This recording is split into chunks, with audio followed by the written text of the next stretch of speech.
Were there times when you had just had it up to here and you couldn't take any more?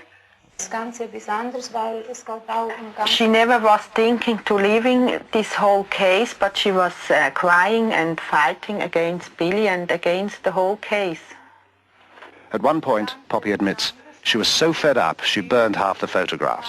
Today the feeling is other because she knows very well about the whole case and things about the Pleiadians, and this is very important for her. Listen here.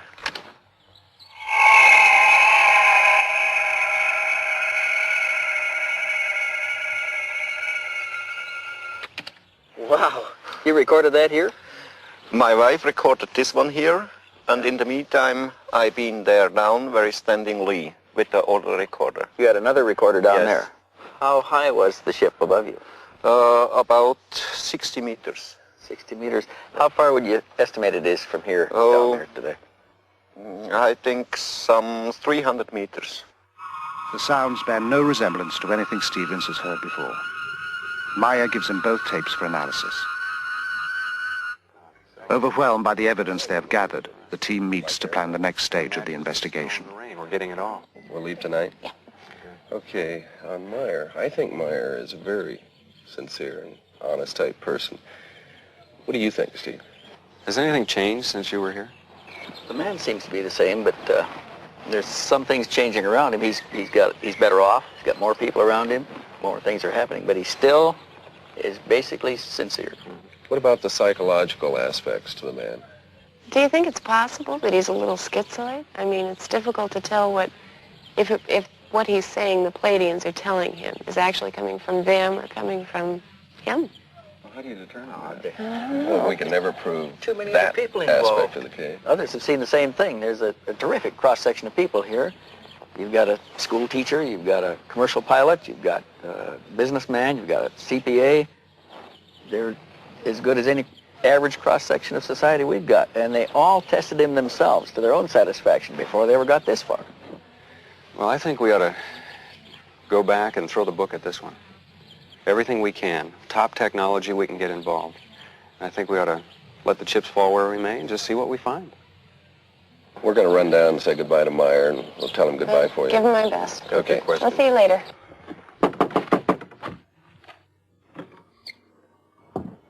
They've done what they can here. Meier has turned over all his material, but he has one more surprise in store. So we want to thank you for all your time and trouble. Oh, yeah. Okay, just a moment, wait. Hey? I have you something. Here. What's this? Metal samples. Metal samples? Yeah. Where did you get these? I got it from Symbiose, and she brought them from Era. Are they extraterrestrial? Metal samples. The kind of hard evidence Stevens had hoped for.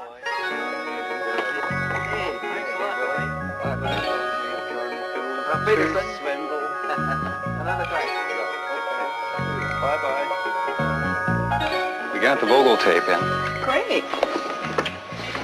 Back in Phoenix, the investigators begin to sort out the massive material Meier gave them.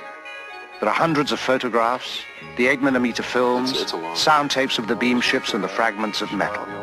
They know they will have to call in scientists from a variety of fields to help assess the evidence. The task appears monumental. Thanks, hon. Tom, what about you? Yeah, I'll have one too. Okay. They decide to check the photos first. If these are fake, the rest doesn't matter.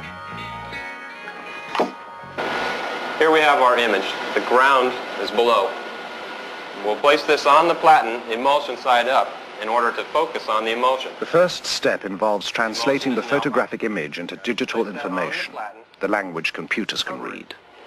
We can start this machine from the point which it is at now and scan 500 lines, 500 points per line at a very small aperture and watch the result of this scan being placed, digital information, keep in mind, onto a display.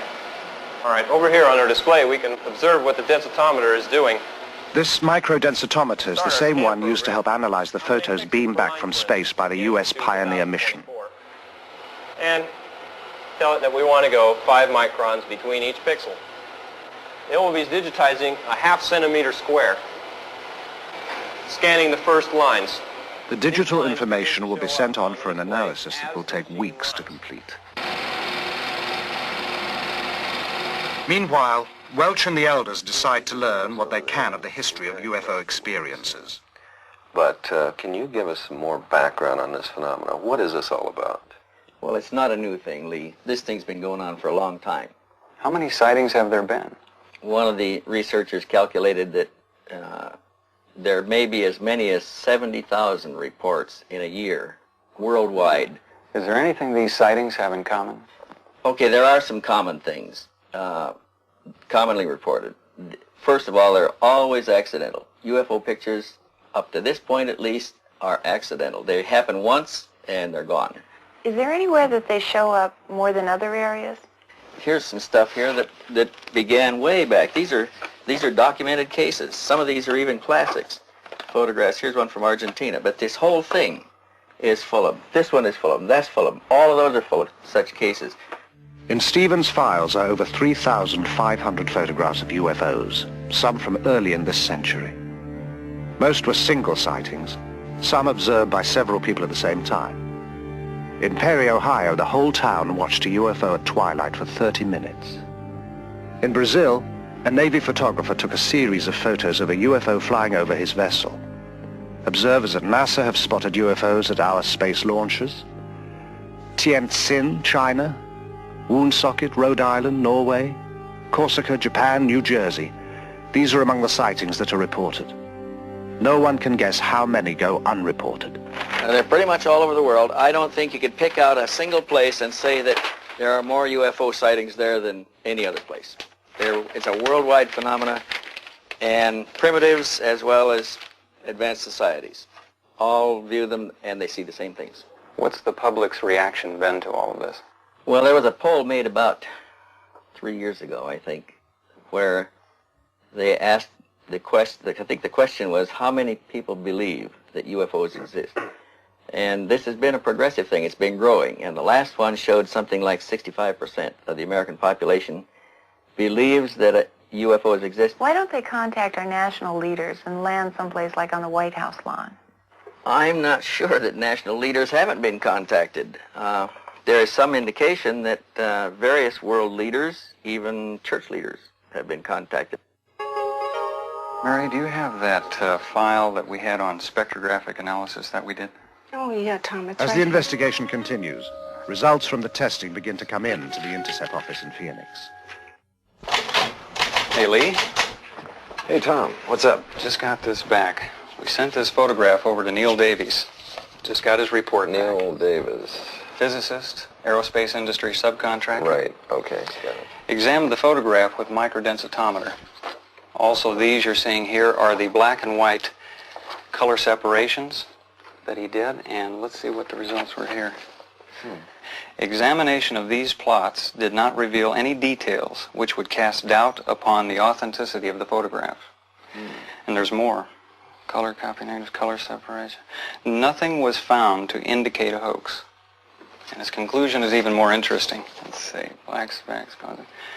Nothing was found in the examination of this print which could cause me to believe that the object in the photo is anything other than a large object photographed at distance from the camera. Meier reported 6 different configurations of Pleiadian beam ships. Davis analyzed what the investigators designated as Variation 2. Variation 3 now goes to computer analyst Jim DiLatosa.